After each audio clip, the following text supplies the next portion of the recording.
Brought to you by WikiVD Documentaries. The Americans 2013 TV series. The Americans is an American television period drama series created and produced by former CIA officer Joe Weisberg. The series premiered in the United States on January 30, 2013 on the cable network FX. Set in the early 1980s during the Cold War, The Americans is the story of Elizabeth and Philip Jennings, two Soviet KGB officers posing as an American married couple living in the Northern Virginia suburbs of Washington, D.C. with their children Paige and Henry, and the neighbor Stan Beeman, an FBI agent working in counterintelligence. On May 25, 2016, FX set an end date for the series by renewing it for a fifth and sixth season. The 10-episode sixth and final season is slated to air in 2018. Concept: The Americans, a fictional period piece set during the Reagan administration, was created by Joe Weisberg, a former CIA officer. The series focuses on the personal and professional lives of the Jennings family, a married couple of two Soviet deep-cover sleeper agents placed in the Washington, D.C. area in the 1960s, and their American-born children. The story picks up in the early 1980s. The show's creator has described the series as being ultimately about a marriage. The Americans is, at its core, a marriage story. International relations is just an allegory for the human relations. Sometimes, when you're struggling in your marriage or with your kid, it feels like life or death. For Philip and Elizabeth, it often is. Executive producer Joel Fields described the series as working different levels of reality. The fictional world of the marriage between Philip and Elizabeth, and the real world involving the characters' experiences during the Cold War. Working at the CIA, which Weisberg later described as a mistake, has helped him develop several storylines in the series, basing some plot lines on real-life stories, and integrating several things he learned in his training, such as dead drops and communication protocols. Weisberg was fascinated by stories he had heard from agents who served abroad as spies, while raising their families. He was interested in bringing that concept to television, with the idea of a family of spies, rather than just one person. Weisberg says the CIA inadvertently gave him the idea for a series about spies, explaining, "While I was taking the polygraph exam to get in, they asked the question, 'Are you joining the CIA in order to gain experience about the intelligence community so that you can write about it later?' which had never occurred to me. I was totally joining the CIA because I wanted to be a spy. But the second they asked that question, then I thought, now I'm going to fail the test." Weisberg was partially influenced by the events of the Illegals program to write a pilot script for the series. His research material included notes on the KGB's Cold War left by Vasily Mitrokhin, and conversations with some of his former colleagues at the CIA. He stated that, unlike the circumstances involving the Illegals program, he had opted to set the story in the early 1980s, because a modern-day setting didn't seem like a good idea, adding, "People were both shocked and simultaneously shrugged at the 2010 scandal, because it didn't seem like we were really enemies with Russia anymore." An obvious way to remedy that for television was to stick it back in the Cold War. At first, the 70s appealed to me just because I loved the hair and the music. But can you think of a better time than the 80s, with Ronald Reagan yelling about the evil empire after reading Weisberg's novel? An ordinary spy, executive producer Graham Yost discovered that Weisberg had also written a pilot for a possible spy series. Yost read the pilot and discovered that it was annoyingly good, which led to the beginning of motions to develop the show. Casting.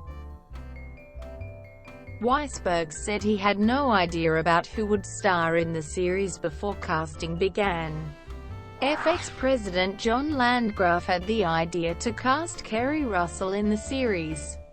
Leslie Feldman, the head of casting at DreamWorks, saw Matthew Rhys in a play and suggested him to Weisberg. Russell and Rhys had met briefly at a party years before, but were not fully introduced. They both were attracted to the series because of its focus on the relationship between their characters. Said Rhys, "You have two people who have led the most incredibly strange life together, with incredibly high stakes, in this scene of domesticity that is an absolute lie, and at the end of the pilot they're finding each other for the very first time."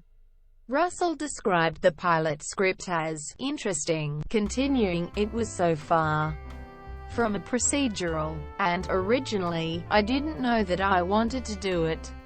I always say no to everything. I never want to do anything." Laughs, "But I just couldn't stop thinking about it. I read it, and I kept trying to figure it out, because it's so not clear. It's still not clear to me, but there's so many different levels to it." Rhys said of his character, "He's a sort of gift of a part in that helps, very sort of layered and multifaceted. And when you meet him, he's at this great turning point in his life where everything's changing. For him, you just get to do everything. You get to do the kung fu, and you get to do the emotional scenes, you get to do the disguises. It's the full package for an actor. It's a dream." Noah Emmerich was initially hesitant about taking a role in the series. He explained, "The truth is, from the very beginning, I thought, I don't want to do a TV show where I carry a gun or a badge. I'm done with guns and badges. I just don't want to do that anymore. When I first read it I thought, yeah, it's really interesting and really good, but I don't want to be an FBI guy." His friend, Gavin O'Connor, who directed the pilot episode, convinced him to take a closer look at the role. Emmerich stated that he responded to the aspect of marriage and family. "It was really interesting, and it was really intelligent and unusual, and it stood out from the pack." After occurring in the first season, Susan Misner, Annette Mahendru, and Alison Wright, who play Sandra Beeman, Nina, and Martha Hanson, respectively, were promoted to series regulars beginning with Season 2. After occurring in the first two seasons, Lev Gorn, who plays Arkady Ivanovich, was promoted to series regular for Season 3. Writing. Weisberg wrote the first two episodes of the series.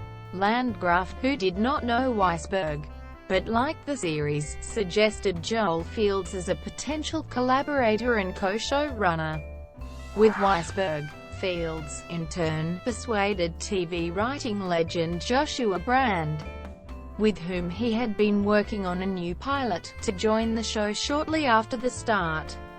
Between them, Weisberg, Fields, and Brand wrote or co-wrote 10 of the first season's 13 episodes. In the second season, the show added screenwriter and journalist Stephen Schiff, playwright and children's book author Peter Ackerman, and playwright Tracy Scott Wilson to the writing staff. All 6 of those writers are still with the show in Season 5. Filming and locations. The series films in New York City at Eastern Effects Studios in Brooklyn. Other shooting locations include Mamaroneck, Coney Island Avenue, Kew Gardens, Morningside Heights, Farmingdale, and Staten Island. Shooting of the pilot episode began in May 2012 and lasted until mid-June. Filming began for the rest of the first season in November 2012 in the New York City area.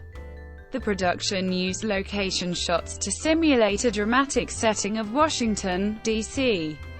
Early filming was delayed by flooding caused by Hurricane Sandy. Filming for the second season commenced in October 2013. Cast and characters. The surnames of most of the Russian characters are not revealed. In scenes taking place inside the Soviet embassy, the characters address each other in a familiar but respectful manner, using given name and patronymic, without mentioning surnames. Ivanovich means son of Ivan and Sergeyevna indicates daughter of Sergey. Plot. Season 1 follows Stan Beeman turning Nina Krylova into an American spy in the Residentura. Philip has to kill FBI counterintelligence agent Amador after Amador catches him with Gad's secretary Martha. Beeman then kills Vlad, a young and inexperienced KGB officer, in retaliation for his partner's murder. Nina becomes a triple agent, confessing to the resident. Elizabeth and Philip's marriage implodes after Philip briefly reunites with his former Soviet lover Irina, who tells him that they have a son named Misha serving in the Soviet military.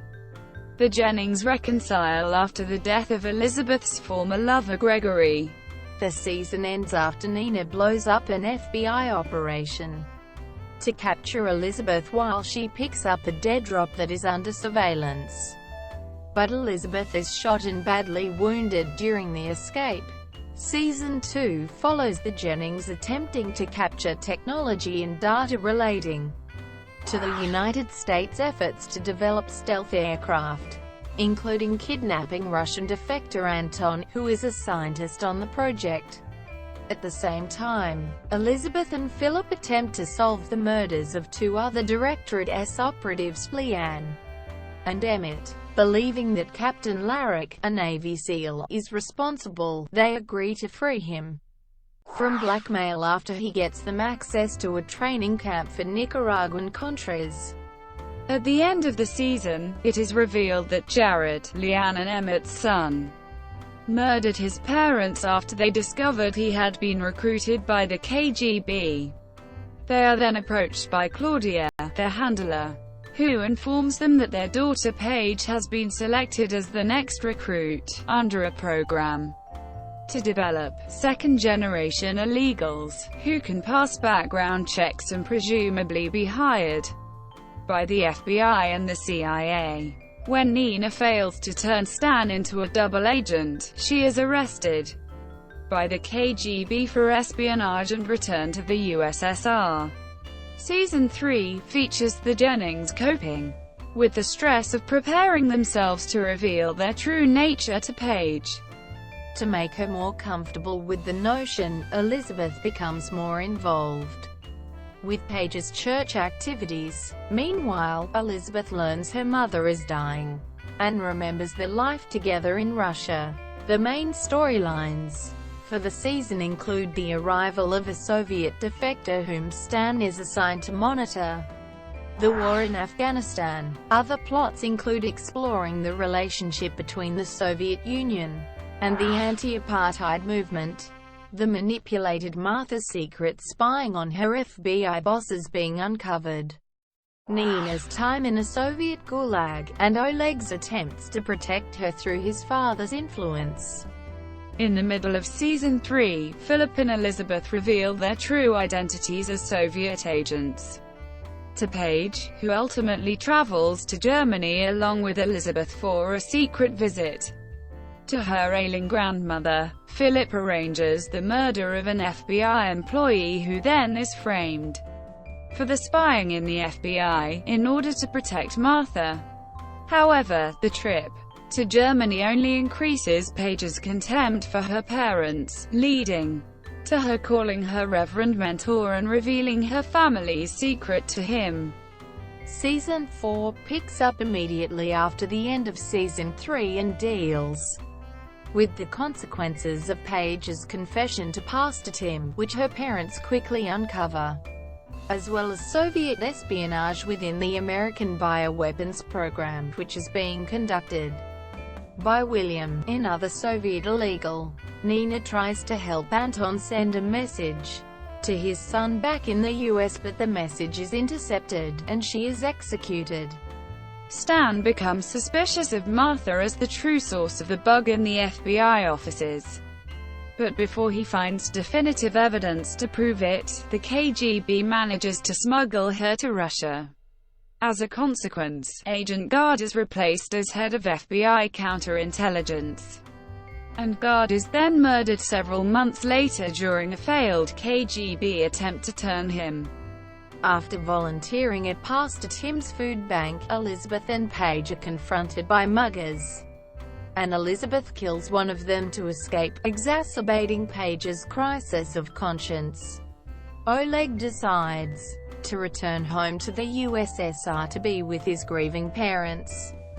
But before leaving, he tells Stan about the Soviet bioweapons espionage, leading to William's capture and suicide. The US then expels Arkady, leaving Tatiana as the acting resident. After leaving the military, Philip's son Misha decides to go to the US to locate and meet his father. Paige begins spending time with Stan's son Matthew, despite her parents' objections. Season 1. The first season of The Americans received positive reviews from critics. On Rotten Tomatoes, it received a 90% approval rating, with an average score of 7.8 out of 10 based on 48 reviews, with a critics' consensus of The Americans is a spy thriller of the highest order, with evocative period touches and strong chemistry between its leads. Metacritic scored the show a 78 out of 100 based on 35 reviews, indicating generally favorable reviews. The American Film Institute listed it as one of the top 10 television series of 2013. Rob Brunner of Entertainment Weekly described it as an absorbing spy thriller, while David Hinckley of the New York Daily News praised the pace, noting that it's a premise that requires as much clever dramatic footwork as you might expect. And creator Joe Weisberg, a former CIA agent, handles the challenge. Vern Gay of Newsday called it a smart newcomer, with a pair of leads that turns The Americans into a likely winner, and gave it a grade of an A-. Some reviews were not as optimistic. The Washington Post was cautious in its outlook, stating, "It's easy to see how stale it might get in a matter of episodes." Salon would have traded sex scenes for a serious conversation about Reagan's persona and policies. Variety, while finding the concept intriguing and provocative, ultimately concluded that the execution isn't worthy of the premise. Season 2. The second season received critical acclaim. On Rotten Tomatoes, it received a 97% approval rating, with an average score of 8.8 out of 10 based on 37 reviews, with a critics' consensus of adding fuel to the fire. The Americans retains all the suspense and action of Season 1 while enhancing the level of excitement and wigs. Metacritic scored the show an 88 out of 100 based on 31 reviews, indicating universal acclaim. Several entities have rated the show among the best television for 2014, including the American Film Institute, the AV Club, and Grantland. Tim Goodman of The Hollywood Reporter called the series one of television's finest dramas, and praised the ability of the writers in nailing down Season 2, by picking up where the story left off and making sure that this spy versus spy thing has real-life costs. Rob Owen of the Pittsburgh Post-Gazette praised the series for doing the near impossible of making viewers cheer for Russian spies in America and at the same time for the American FBI agents who are trying to unmask those Russians living in suburbia.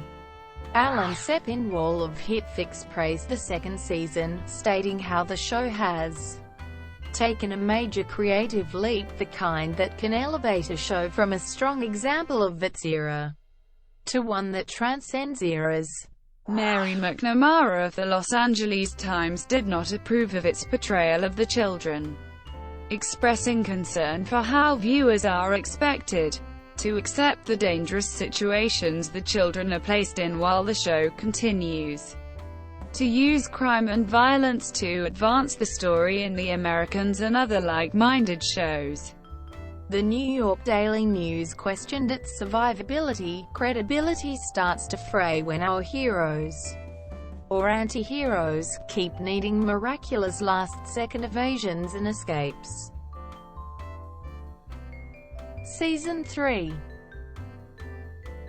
The third season received critical acclaim. On Rotten Tomatoes, it received a 100% approval rating, with an average score of 9 out of 10 based on 53 reviews, with a critics' consensus of family-driven drama and psychological themes propel The Americans' tautly drawn tension, dispensing thrills of a different ilk this season. Metacritic lists a score of 92 out of 100 based on 23 reviews, indicating universal acclaim. Alessandra Stanley's review in the New York Times states that The Americans is an unusually clever, subtle drama that uses the conventions of a Cold War thriller to paint a portrait of a complicated, evolving, but not unhappy marriage. Every season gets more complicated, and is all the better for it. Maureen Ryan of the Huffington Post declared that the first 4 episodes were every bit as taut and finely crafted as the stellar prior season of the show. Todd VanDerWerff of Vox said, The Americans is in the kind of incredible stretch of episodes TV dramas sometimes hit in the middle of the runs, and that it is on one of the best runs of episodes in TV drama history. International broadcasts. The Americans airs internationally in Australia on Network 10, Canada on FX Canada, Ireland on RTE2, and the United Kingdom on ITV. ITV dropped the series in January 2015, and did not acquire the third season. On July 20, 2015, ITV acquired seasons 3 and 4 for their subscription channel ITV Encore. Home media releases. Season 1 was released on DVD and Blu-ray disc in Region 1 on February 11, 2014. In Region 2 on March 24, 2014, and in Region 4 on February 5, 2014. Special features include audio commentary on The Colonel by Joe Weisberg, Joel Fields, and Noah Emmerich, 3 featurettes, Executive Order 2579, Exposing the Americans, Perfecting the Art of Espionage, and Ingenuity Over Technology, Gag Reel, and Deleted Scenes. Season 2 was released on DVD only, because the Blu-ray release of Season 1 did not have enough sales to justify the format. The Region 1 version was released on December 16, 2014. The Region 2 version was released on January 26, 2015. Special features include 2 featurettes, Operation Ghost Stories, The Real Directorate, and Shades of Red, The Mortality of the Americans, Gag Reel, and Deleted Scenes. Season 3 was released on DVD in Region 1 on March 1, 2016. Special features include deleted scenes and a featurette titled The Cold War for Paige. Season 4 was released on DVD in Region 1 on March 7, 2017. Special features include extended and deleted scenes. Thank you for watching. Brought to you by WikiVD Documentaries. Please like and subscribe below.